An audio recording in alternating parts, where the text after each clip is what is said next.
잠언 11장 24절로 31절까지의 말씀 우리 다 같이 한 목소리로 합독하겠습니다. 흩어 구제하여도 더욱 부하게 되는 일이 있나니 과도히 아껴도 가난하게 될 뿐이니라. 구제를 좋아하는 자는 풍족하여질 것이요 남을 윤택하게 하는 자는 자기도 윤택하여지리라. 곡식을 내놓지 아니하는 자는 백성에게 저주를 받을 것이나 파는 자는 그의 머리에 복이 임하리라. 선을 간절히 구하는 자는 은총을 얻으려니와 악을 더듬어 찾는 자에게는 악이 임하리라. 자기의 재물을 의지하는 자는 패망하려니와 의인은 푸른 잎사귀 같아서 번성하리라. 자기 집을 해롭게 하는 자의 소득은 바람이라. 미련한 자는 마음이 지혜로운 자의 종이 되리라. 의인의 열매는 생명나무라. 지혜로운 자는 사람을 얻느니라. 보라, 의인이라도 이 세상에서 보응을 받겠거든 하물며 악인과 죄인이리요. 아멘.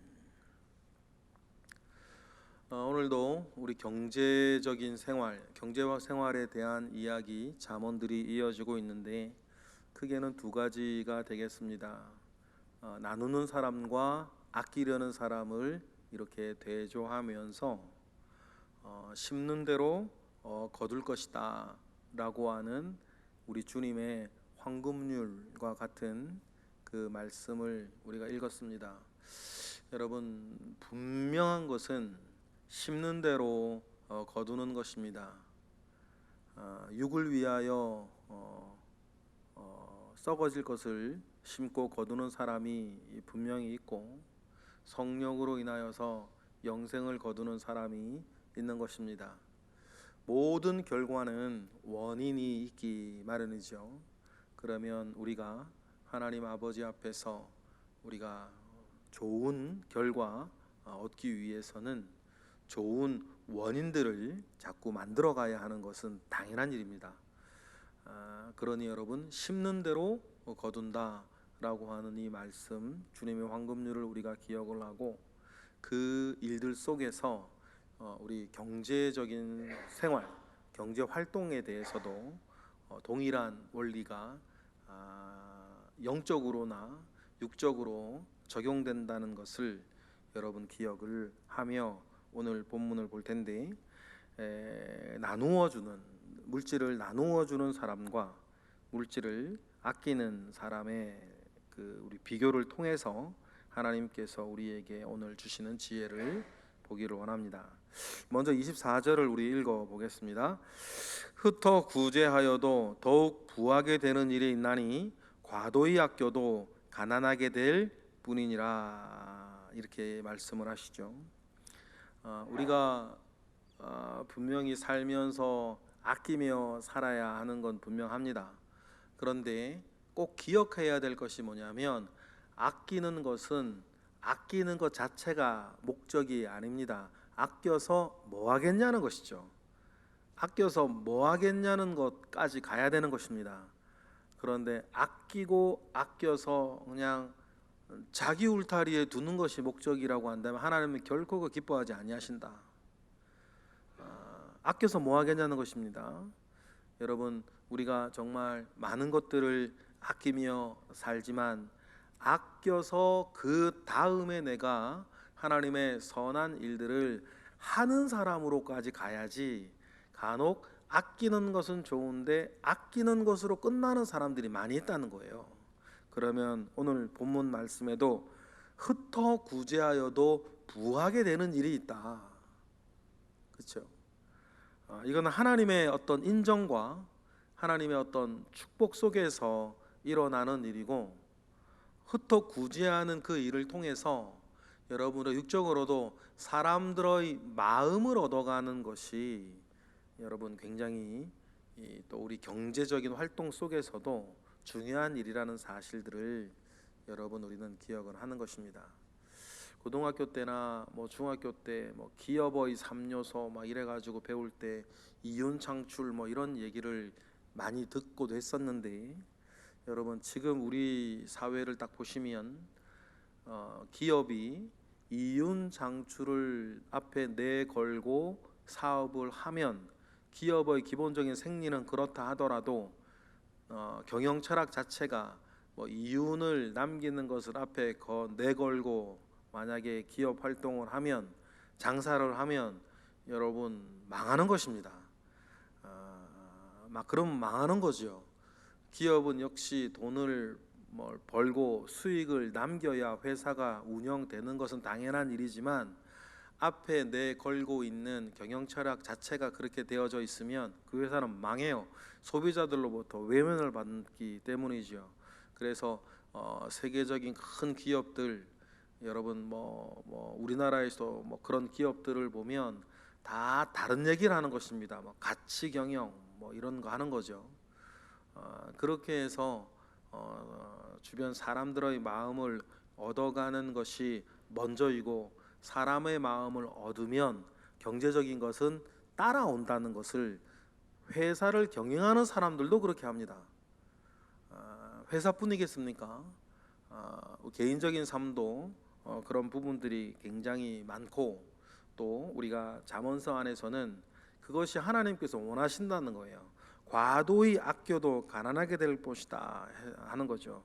과도히 아낀다라고 하는 것은 인색하다는 것이고, 돈에 대해서 인색한 사람은 다른 거에 대해서도 그 성품은 여전한 것이고, 또 과도히 아낀다라고 하는 이 말에는 그 재물 자체가 그 사람의 목적, 아끼는 것 자체가 목적으로 남아있는 아주 하나님이 주신 그 은사가 그냥 머물러 썩고 있는 그 일들에 대해서 이야기를 하는 것이죠. 그래서 24절에 대한 보충되는 말씀이 25절이에요. 25절 읽어볼까요? 구제를 좋아하는 자는 풍족하여질 것이요, 남을 윤택하게 하는 자는 자기도 윤택하여질 것이다 라고 하는 하나님의 어떤 축복 속에서 내가 무엇을 심고 무엇을 거두는지에 대해서 여러분 우리는 지혜를 얻어야 할 것입니다. 그래서 여러분 구제를 좋아하는 자, 그리고 남을 윤택하게 하는 자, 어렵게 살아가고 있는 사람들을 축복하는 그 생활에 대해서 이야기를 하고 있는데, 여러분 우리가 할 수 있는 대로, 여러분 눈에 보이는 대로 그냥 보내지 말고, 그냥 내버려 두지 말고 무엇이라도 어떻게 그 풍족하게 또 윤택하게 되도록 도와주는 그 마음이, 영성이 먼저 있어야 된다는 것을 꼭 기억하시기를 바랍니다. 이러한 같은 맥락에서 또 다른 어떤 경제활동 하나가 26절에 나오는데, 26절의 상황은 이런 겁니다. 막 어려워졌어요. 예를 들어서 기근이 왔습니다. 그러면 기근이 오면 쌀값이 오르겠죠. 그러면 기근이 오면 쌀값이 오르는데 어떤 사람들은 값이 오를 것을 생각을 하여서 자기에게 쌀이 있으면서도 내놓지 않는 거예요. 그런 일들 흔히 우리가 우리나라 사회에서 볼 수 있는 거 아닙니까? 값이 오를 것을 예상해서 어려운데도 자기에게 있는 수확물들을 내놓지 않는 거예요. 농경을 많이 하는 그런 사회니까. 그런 사람에게 하는 말씀이에요. 25절을 26절 읽어볼까요? 시작. 곡식을 내놓지 아니하는 자는 백성에게 저주를 받을 것이나 파는 자는 그의 머리에 복이 임할 것이다 라고 이야기를 하고 있습니다. 그러니 기근 때에 곡식을 저장하는 사람과, 기근 때이니까 나의 어떤 이윤이나 나의 더 많은 소득을 생각해서 이렇게 막 더 모아두지 아니하고 기근 때에 일수록 더 그 물건을 내어놓는 그런 사람에겐 하나님께서 복을 부어주겠다라고 하는 그 말씀이에요. 예전에 우리나라 코로나가 한참 시작하고 막 심해질 때에 막 마스크를 구하지 못해서 난리가 나고 했을 때 어떤 사람들은 마스크를 또 막 자기가 막 미리 쌓아두고 이렇게 더 고가로 팔려고 하고 그러다가 뭐 나라에 적발되고 그런 일들도 뭐 있었죠. 마스크뿐이겠습니까? 뭐 다른 농작물이나 다른 어떤 거라도 막 오르려고 하니까 부족해서 뭐 오르려고 할 때 더 그냥 이렇게 자기가 가두어두고 모아두고 오를 것을 기다리면서 더 이익을 내려고 하는 사람에게 주님이 하시는 잠언의 말씀을 기억하셨으면 좋겠어요. 백성들에게 저주를 받을 것이다. 그럴 때일수록 우리가 다른 사람을 윤택하게 하고 다른 사람을 풍족하게 하고 그 고통과 그 어려움을 덜어주기 위해서 그때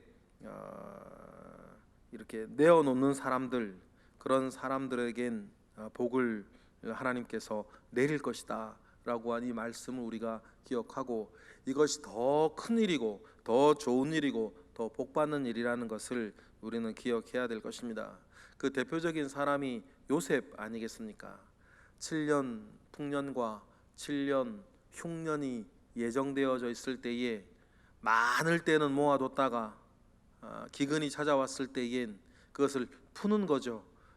그래서 하나님으로부터 놀라운 축복을 이어갔던 요셉과 같이 그런 삶을 우리가 살아야 된다라고 하는 것을 기억을 하고 어려울 때일수록 여러분 우리가 더 헌신하는 일들이 사람들의 마음을 얻고 하나님으로부터 은총을 얻는 자가 되는 것입니다. 그러니 27절 재정적인 경제적인 활동 가운데에서 이런 얘기를 하지만 그런 경제 활동이 있을 수 있는 것은 그 마음에 뭐가 있다는 거예요? 선을 간절히 구하는 마음이 있다는 거예요. 물질을 간절히 구하는 마음이 아니고 선을 간절히 구하는 마음이 있다는 것입니다. 27절 읽어볼까요? 시작. 선을 간절히 구하는 자는 은총을 얻으려니와 악을 더듬어 찾는 자에게는 악이 임하리라. 여기서 선을 간절히 구하는 자는 은총을 얻으려니와 그랬는데 여러분 그러니까 우리 24절, 25절, 26절에 나오는 그 경제 활동에 대한 이 모든 이야기들은 어떤 마음에서부터 나오는 것이다. 내가 이윤을 간절히 구하는 게 아니라 선을 간절히 구하는 것. 그런 사람은 은총을 얻는데 여기서 얻다라고 하는 발견한다는 것입니다. 은총을 발견한대요. 은총을 발견한다라고 하는 말에는 어떤 의미가 포함되어 있습니까? 하나님께서 이미 저와 여러분에게 여러 은총을 이미 주셨고 그 주신 것을 보고 가느냐 못 보고 가느냐는 거죠.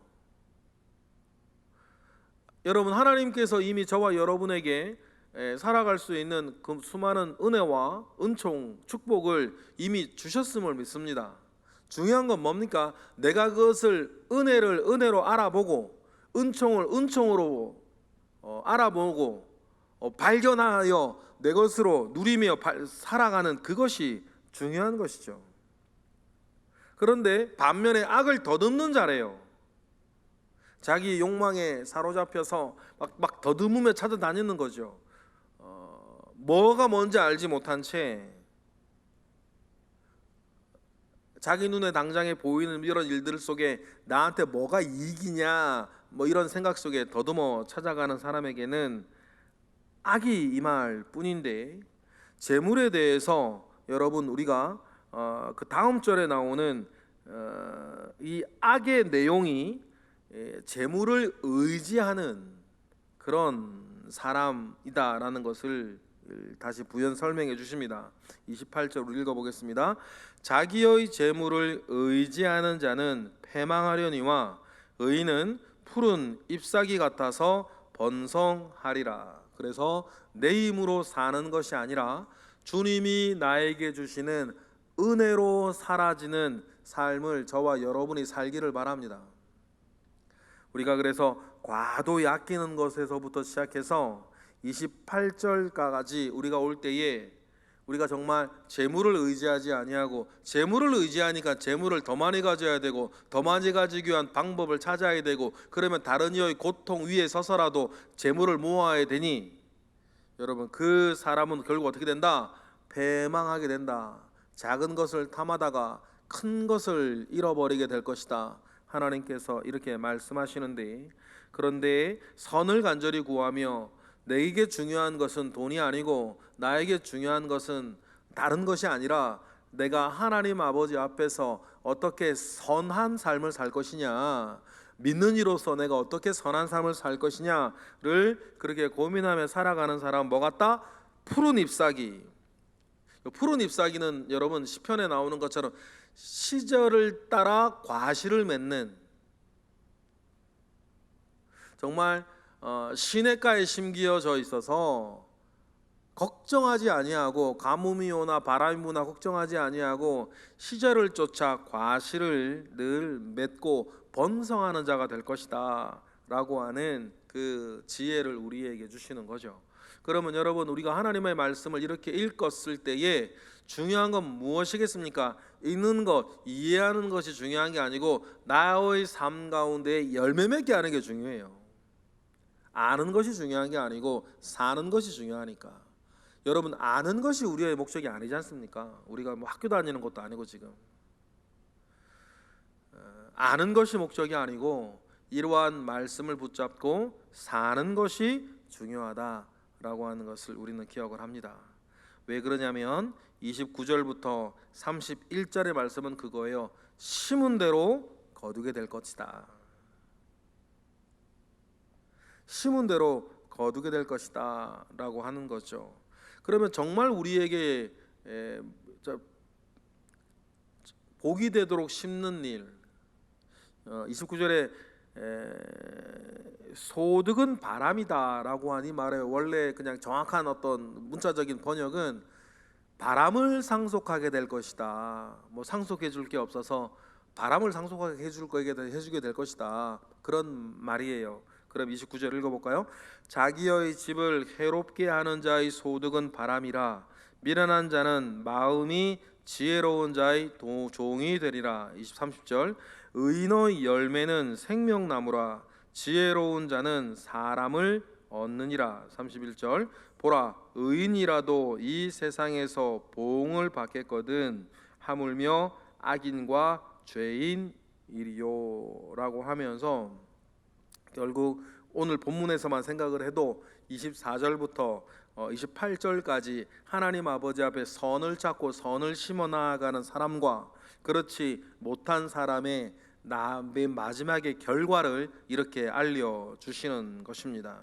그래서 여러분, 우리가 30절만 잠깐 보면 늘 여러분 우리는 기억하셔야 될 게, 죄라는 단어를 성경에서 읽게 되면 반드시 죄라고 읽되 사망이라고 생각하는 것이고, 의라는 단어를 읽으면 의라고 읽되 늘 생명이라고 우리는 늘 기억을 하는 것이죠. 죄의 싹은 사명이고 의의 싹은 생명인 것인데, 그 의의 열매가 뭐라 그래요? 생명나무라 이렇게 하면서 그 생명나무 안에서 죽지 아니하는 심판을 받게 될 것이다. 31절 말씀, 그런 맥락에서 의인도 이렇게 심판을 받는다. 살면서도 고난도 받고 의인도 여러 가지 어려움도 처할 수 있고 의인도 그렇게 살아가지만 결국 그는 심판을 받되 생명의 심판을 받을 것이고, 그런데 의인도 그렇게 살아갈 때에 악인과 죄인은 나중에 어떻게 되겠냐. 그러니 중요한 것은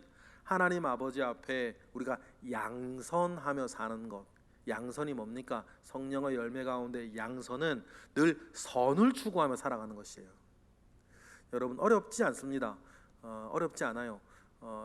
어렵지 않다는 것은 다른 게 아니라 무엇이 내가 추구해 나아가야 할 선이냐라고 하는 것을 아는 것은 어렵지 않습니다. 여러분, 중요한 것은, 어려운 것은 순종하는 거예요. 그러니 여러분, 우리에겐 분명한 그 의지와 믿음이 있기를 바랍니다. 양선하고자 하는 그 의지가 있기를 원해요. 그러면 여러분, 우리가 선을 추구하며 살 하나님 아버지 앞에서 선한 일을 추구하고자 하는 마음이 있으면 오늘 하루를 살아갈 때에도 여러분 주변에 많은 여러 가지 크고 작은 많은 일들이 오늘도 있을 것 아닙니까? 그때 중요한 게 뭐라고요? 양선하는 거예요.